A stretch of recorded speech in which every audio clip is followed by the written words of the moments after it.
నమస్తే, నేను సిరి. వల్లభనేని గారు అయితే అరెస్ట్ అయ్యి జైల్లో ఉన్నారు. అయితే ఈ సందర్భంగా తనకి కొన్ని కోరికలు ఉన్నాయని చెప్పేసి కోర్టులో అయితే కోర్టును అయితే కోరడం జరిగింది. ఇంతకు ఆ కోరికలు ఏంటనే అంశాన్ని మనకు వివరించడానికి మనతో పాటు ఉన్నారు ప్రముఖ సీనియర్ జర్నలిస్ట్ డాక్టర్ దుర్గవడ్లమణి గారు. నమస్కారం మేడం. మనం ఇప్పుడు చూస్తుంటే వల్లభనేని వంశీ గారు అయితే అరెస్ట్ అయ్యి జైల్లో ఉన్నారు. అయితే జైల్లో ఉన్న వంశీ గారు కోర్టును అయితే కొన్ని కోరికలు కోరారు అని చెప్పేసి ఒక వార్త అయితే బయట మనకు వినిపిస్తుంది. ఇంతకైనా కోరిన కోరికలు ఏంటంటారు? అంటే చాలా చిన్న కోరికలండి. అంటే మీకు గుర్తుంటే కనుక అయితే చంద్రబాబు నాయుడు గారిని అరెస్ట్ చేసినప్పుడు 2023లో ఆయన దోమలు ఉన్నాయి అలా చిన్న చిన్న కంప్లైంట్స్ చేస్తే అప్పుడు కొడాలి నాని గారు ఒక ప్రెస్ మీట్ పెట్టారు. పెట్టి అంటే మీరు ముసలాళ్ళు అయిపోయారు, మీకు జైల్లో దోమలు కాకపోతే రంభా ఊర్వశి వచ్చి డ్యాన్స్ చేస్తారా, మీకు ఇంకేమి ఇస్తారు కోరికలు, మీకు అన్నీ మీరు తీరుస్తారా, మీరు వెళ్ళి కోర్టును అడగండి మీకు ఏం కావాలోనో, ఇంటి నుండి భోజనం అడిగారు ఆయన, మీరు కోర్టు ద్వారా తెచ్చుకోండి అని సలహా ఇచ్చాడు. అప్పుడు సజ్జల రామకృష్ణారెడ్డి కూడా అప్పుడు ప్రెస్ మీట్ పెట్టి వ్యంగ్యంగా మాట్లాడారు. వల్లభనేని వంశీ అరెస్ట్ అయిన దగ్గర నుంచి జరిగిన సంఘటనలు మీరు చూస్తే వాళ్ళ మీద అరిచి పోలీసుల మీద బూతులు తిట్టి వాళ్ళని అంటే చాలా జులుం ప్రదర్శించాడు ఆయన. అంతేకాకుండా అక్కడికి వెళ్ళాక నేను ఈ బ్యారక్లో ఉండను అది చూసుకుని ఏదైనా ఇల్లు కొనుక్కోవడమా లేకపోతే రెంట్కి ఇంటికి వెళ్తామా, మనం ఏదైనా అద్దెంటికి వెళ్తున్నామా, మనం అన్నీ చూసుకుని ఇది బాగాలేదు ఇది బాగుందని, నేను ఈ బాత్రూమ్ వాడను.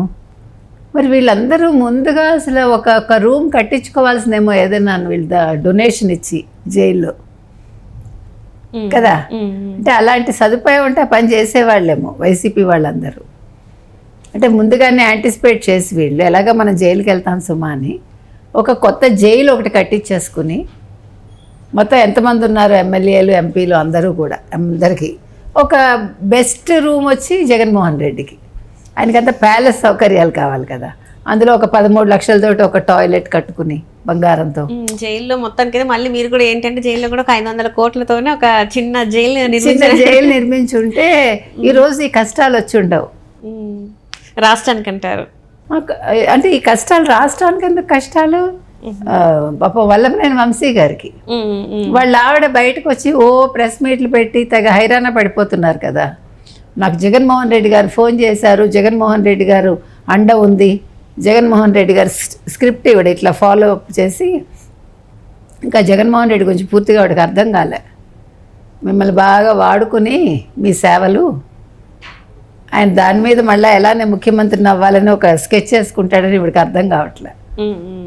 ఇవాళ వల్లభనేని వంశీ నిన్న ఇవన్నీ చేశాక నాకు బ్యాక్ పెయిన్ ఉంది, కింద వెన్నెముకలో కిందది అదేదో ప్రాబ్లం ఆయనకి కింద పడుకోలేడు ఆయన, అందుకని బెడ్ కావాలి, ఇంటి నుంచి భోజనం కావాలి, ఫుడ్డు బెడ్ ఇంకేం కావాలి నాయన అని అడుగుతున్నారు జనాలు.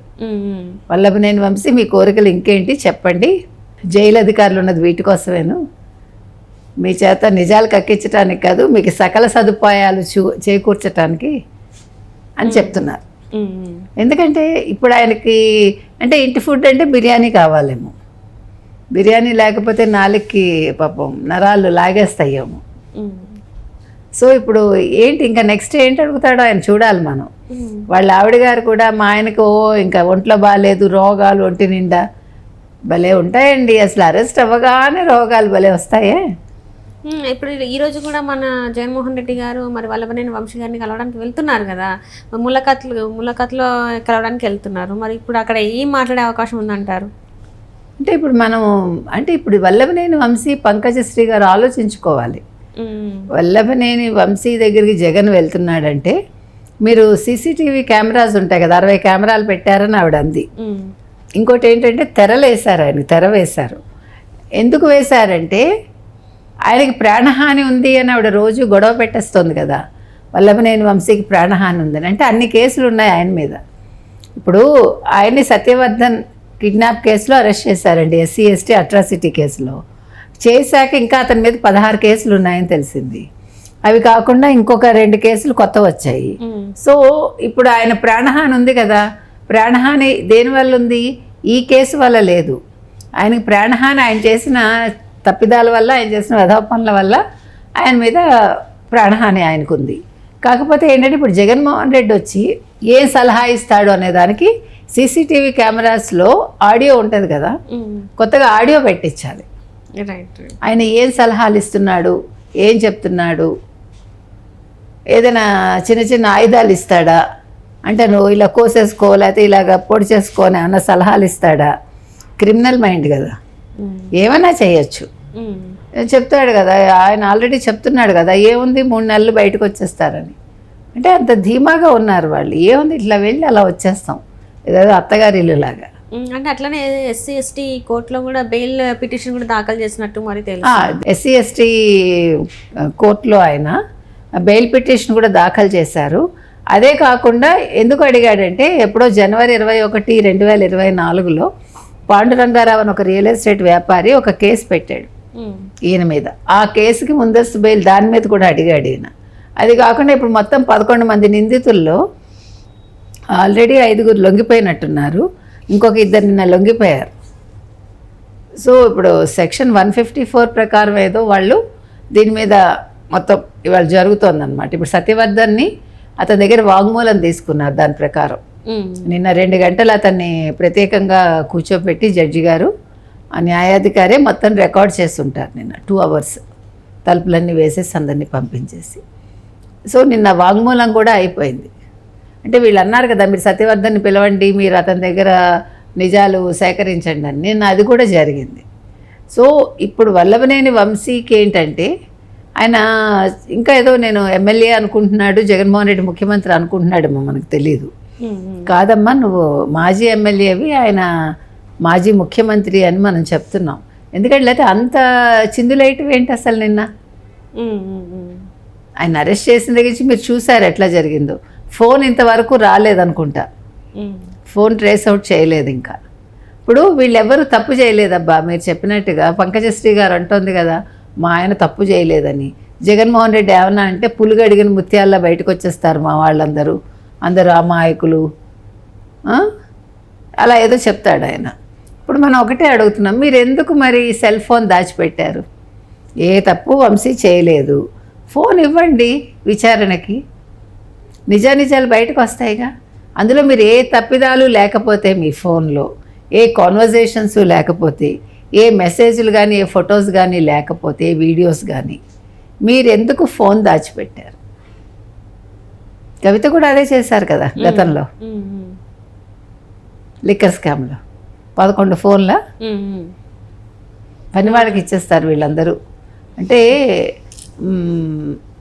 మహాలక్ష్మి ఒక ఇంటికి వచ్చింది ఒకసారి, లక్ష్మీదేవి ఒక వ్యాపారి ఇంటికి. అంటే లక్ష్మీదేవికి విష్ణుమూర్తికి గొడవ అయిందిట. గొడవ అయితే ఎవరు గొప్ప అని వచ్చింది. లక్ష్మీదేవి అంది నేనే గొప్ప, కాదు విష్ణుమూర్తి నేనే గొప్ప అన్నారు. అప్పుడు లక్ష్మీదేవి సరే అయితే మనం భూమి మీదకి వెళ్దాము, ముందు మీరు ఒక ఇంటికి వెళ్ళండి అని చెప్పిందిట. భూమి మీదకి వెళ్ళాక ఒక వ్యాపారస్తుడి ఇంటికి ఫస్ట్ విష్ణుమూర్తి వెళ్తే విష్ణుమూర్తికి ఒక రూమ్ ఇస్తాడు ఆయన. తర్వాత మళ్ళీ కొంచెంసేపు ఉన్నాక లక్ష్మీదేవి తలుపు కొడుతుంది. కొడితే ఆవిడని కూడా రానిస్తాడు. ఆవిడ ఎవరన్నా వచ్చారా ఇంతకుముందు అంటే, ఒక ఆయన వచ్చారండి పలానా రూమ్లో ఉన్నారు, నాకు ఆ రూమ్ కావాలంట. అంటే విష్ణుమూర్తి ఉన్నాడు కదా, ఈయన అది కుదరదు అంటాడు. అంటే అప్పుడు ఆవిడ అంటుంది నాకు మంచినీళ్ళు కావాలంటుంది. అంటే ఆయన ఒక గ్లాస్ తీసుకొస్తాడు, గ్లాసులో మంచినీళ్ళు. ఈవిడ తన జోలిలోంచి ఒక గ్లాస్ తీస్తుంది, అది అంటే రత్న మణిమయ ఖచ్చితం అంటాను చూడండి అట్లాంటి గ్లాసు. ఆవిడ అందులో నీళ్లు పోసుకుని తాగి ఆ గ్లాస్ విసిరేస్తుంది. మళ్ళీ మంచినీళ్ళు తమ్మంటుంది, మళ్ళీ ఇంకో గ్లాస్ తీస్తుంది. అట్లా తీసినప్పుడు అప్పుడు వ్యాపారస్తుడు ఏం చేస్తాడు, విష్ణుమూర్తిని బయటికి పంపించేసి మీరు వెళ్ళిపోండి, ఇంకా నాకు అమ్మగారే ముఖ్యం అంటాడు. ఆయనకు తెలియదు ఆవిడ లక్ష్మీదేవి అని కూడా తెలియదు. అంటే నేను ఎందుకు చెప్తున్నానంటే వీళ్ళు అలా విసరడాలు, ఫోన్లు విసరడాలు అంటే వీళ్ళందరూ చాలా రిచ్ కదా. ఏముంది ఇవాళ ఒక ఫోన్ కొంటారు, దాని అవసరం అయిపోయాక పని వాళ్ళకి ఇచ్చేస్తారు. పరంపరగా వీళ్ళు అందరూ కూడా రాజకుటుంబాల నుంచి వచ్చారు కదా, దానికోసం ఈ కథ చెప్పారు.